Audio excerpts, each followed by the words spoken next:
Well, today we're going to talk about should you have your Silver Eagles graded. And I bought a huge lot with a lot of these labels on them. We're going to talk about those labels. And not only that, I also have, and I'm going to open my last monster box that I have in stock. So stay tuned. Okay, here's my website, portsmouthcoinshop.com. I have, I put the categories back up here to make it a little more easy to navigate. I still have a gold coin left and, hopefully more coming. I'm always trying to make buys. I do have some type coins. I'm accepting offers on them. There are whole fillers are clean. I have, Morgan dollars up, better years, like a 99S and AU58, 96O and AU58. So I have a few sets as well, but I will be putting up more inventory as fast as I can because I do have some stuff that needs to go up, and some of it you're going to see in this video. I did buy a very large lot of graded Silver Eagles, and a lot of people, like, well, should I have my Silver Eagles graded? The short answer is no. If they're common years, I know people want to try to get the Mint State 70. Premiums are just so high on the Silver Eagles, and it always has been a little bit, as for grading purposes. So you really didn't want to send it off for grading. The best thing to do is to buy it aftermarket. In other words, you've got coins like these. This is a 2015 early release. You wanted to buy this aftermarket after someone already sent it out and got the 69. What they do is they have the boxes from the Mint shipped to PCGS or NGC for themselves, for their company, and they go through and they grade, and they get so many 70s, and then the rest are put in 69 holders, or they're just sent back in the rolls. So a lot of times you buy rolls, they're picked through, they're not fresh rolls. When you buy them off of the dealers, they've already been sent, larger dealers I should say, they've already been sent to PCGS or NGC and rejected as being at least less than 69 or less than 70. So that's how that works. You doing it as just a collector, you're going to have too many fees. It's going to bury you in fees. So it's better to buy these aftermarket whenever the hype dies down, a year after they come out. So early release, okay? Early releases, like I showed you here, this is determined by the dates on the boxes, basically. So when the dates of the boxes get there at a certain date, they can put early release on it. It's just a label thing. You can call it a marketing gimmick, and that's fine, but people do like to collect the labels. Same thing with First Strike. The reason why you see it as one word there is because there was a lawsuit, and they could no longer use First Strike as two words, because there's no way to know for sure if a coin is a first strike because you've got two die pairs freshly installed into the coining chamber. You don't know if that coin was struck by those. You can't determine that. Then you got these labels. Now, when you submit to NGC, you can choose some labels that you would like to have your coin put in. So this is one of them. One time I had a bunch of Buffaloes, the 2001 Silver Dollar Commemorative Buffaloes. I had the Buffalo label, had the NGC put those on there for me. And, they're really nice labels, but like I said, they make the actual label look a little bit better. These here, they kind of give it's less boring, I should say. But this one here has the chief engraver, John Mercanti. And what you'll do when you want to know what something's worth with the label on it, you can either go to eBay sold auctions and see what people are paying for it. Because if you go to NGC or PCGS website and you look up some of these labels, some of these signatures, what you're going to find out is that their values are put on there pretty high, pretty retail. So you want to get a realistic view of what they're actually selling for, and that would be eBay. This one here has Jessica Lynch, American Heroes Edition. And these people, it's interesting. If you like history a little bit, you can look up history and learn a little bit about who they were and what they did and why they would be on a label.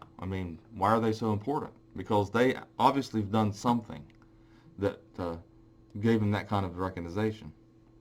So my recommendation is there's nothing wrong with collecting these labels as long as you buy them aftermarket. In other words, after the hype's died down, you buy them from a dealer after they've already been sold and resold, because you're going to get yourself caught up in paying way too much. You don't want to, you definitely don't want to take one of these labels and buy it and pay 4 flex pays of $49.95. Okay, now you can go on eBay and probably buy this for 50 bucks. I mean, maybe, who knows, maybe it's 65, but you're going to get it for less than 100, I can tell you that.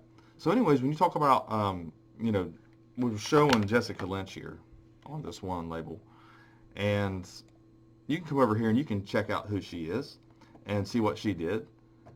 And that way it makes the labels a little more important. That way you can learn history. And of course you've got another one here that's Elizabeth Jones. And I'll tell you right now, the difference between a 70s I have here and some of these 69s, you can just might as well say opinions. It's an opinion. I mean, they're really close. I mean, you can sit and look at both of them. And then I bought Boston Red Sox. Now see, this is like collecting baseball cards with an ounce of silver to me. It's not really worth more, but if you like the Boston Red Sox or you like the Chicago Cubs, then there's nothing wrong with having this as long as you pay a realistic price for it. And then we have, and a lot of people, I'm probably going to have to end up doing a video on the finishes on the Silver Eagles, but this was what they call a reverse proof. And I've explained this before. The reverse proof is just that the fields are frosty and the Liberty and the Sun are actually the reflective polished design. Whereas a regular proof, it's the opposite, where you have a decam, cameo. So they call it a reverse proof. This is PR69 and 75th anniversary. And they're nice looking coins. I really like the idea of the reverse proof.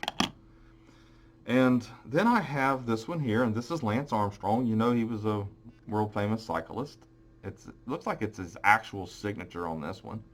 And that's kind of neat to think that they would sign, several hundred of them. That's not that easy of an effort to do if you've ever signed your name about 5 or 10 times.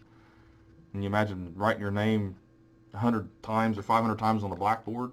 Well, you get an idea if you've ever done that, because I think I've done that a couple of times when I was in school. And then I have a couple sample slabs, and this is an NGC sample slab. Now, whenever NGC or PCGS or any of the other companies just come out with a new design, they would issue what they call sample slabs and take it to the shows and introduce it to collectors and dealers. It's got a little toning on it. So that's why you have sample slabs. And here's these as well. It's got a little bit of toning on that, but this is a PCGS sample slab. It's a little older generation. And you can get on PCGS, and they have the history of their slabs, and you can take a look at that as well, get an idea what generation it is. And I'm not sure if NGC does or not. Then I got this one here. This is a PCI holder. And this coin was determined to be cleaned, which I don't agree with. But what it is a 43/2. So you've got an overdate. And I don't know if you can see it. If it get focused, you can see right at the bottom of the 3 there. Trying to hold it steady. Here's the reverse. You know it's a war nickel because it'll have the P over top of the Monticello. And I don't know, this doesn't really look clean to me, but maybe it's retoned. Then I got this one, and it's, to me, I don't know, I don't typically agree that this is a problem-free coin myself. It's a 78cc, but, like I said, you can argue with NGC and you can carry on about it all you want, but bottom line is, it's what it says is on the label, and I'm going to sell it as a very good 8. And here's one that's interesting. It's called a 1863. It's the token from the Oshkosh, Wisconsin. And you have to ignore the actual grading company that this was in, because it's really not what you call a reputable, just kind of a made-up thing. They sell coins, basically. So here's the reverse of it. You can kind of read that. But, like I said, this is ACGS. It's just one of those companies that somebody made up. You can buy labels and you can do that. Anybody can do it. And you can sell them on eBay and get a little more money out of them because they look like they're graded by a reputable grading company or an official grading company.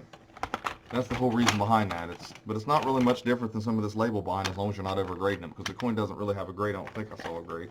So now we are going to open up my last monster box. Not that it's my last one forever. I can get them. I'm just saying we're going to open this up here. A lot of people have not seen monster boxes. And what I'm going to do is I got these straps here. that you have to cut. Typically they'll be in a bag. Sometimes it just depends. If they actually come from the mint, you can usually tell. And like I told you before, there are dealers that do send off all their Silver Eagles, and then they have actual pick-through boxes. But they come with this, and this fits down, you know, where the Silver Eagles, because there's usually one in between. And I want to show you what it looks like here, if I can. Yeah, you can see what it kind of looks like there. And these are nice boxes. And it's not easy to get these open. The last time I had an easy one. This one's going to be easy. You cut your fingernails, you can almost forget it. Well, they're all 2014s, of course, which I knew they were this time. And really nice coins. And the thing about these coins, they have not been picked through. As you saw, I cut the straps, so they're fresh. You know, you don't, if someone would buy this monster box and do a bulk submission, they would get some 70s. I don't know how much it'd be worth it, because your 70s in 2014 are probably, I don't know, $37, $40 coins retail. And you're going to have probably, I think with NGC, probably $9.60 a coin. And if you pay, you know, $20 some per coin, it's just really not going to, it wouldn't really be worth messing with. Yeah, your earlier years would be. So anyways, I hope you enjoyed the video, and please hit the sub button. And subs seem to be down a little bit. I'm not sure what's going on. I don't know if people are losing interest or whatever. I know I've got a lot of core fans that really enjoy these videos, and I appreciate every last one of you. You guys have become, some of you have become friends, regular customers, and you can't buy that. Gold can't buy that. So, like I said, thanks for watching my latest video, and please like and share it, and have a great day.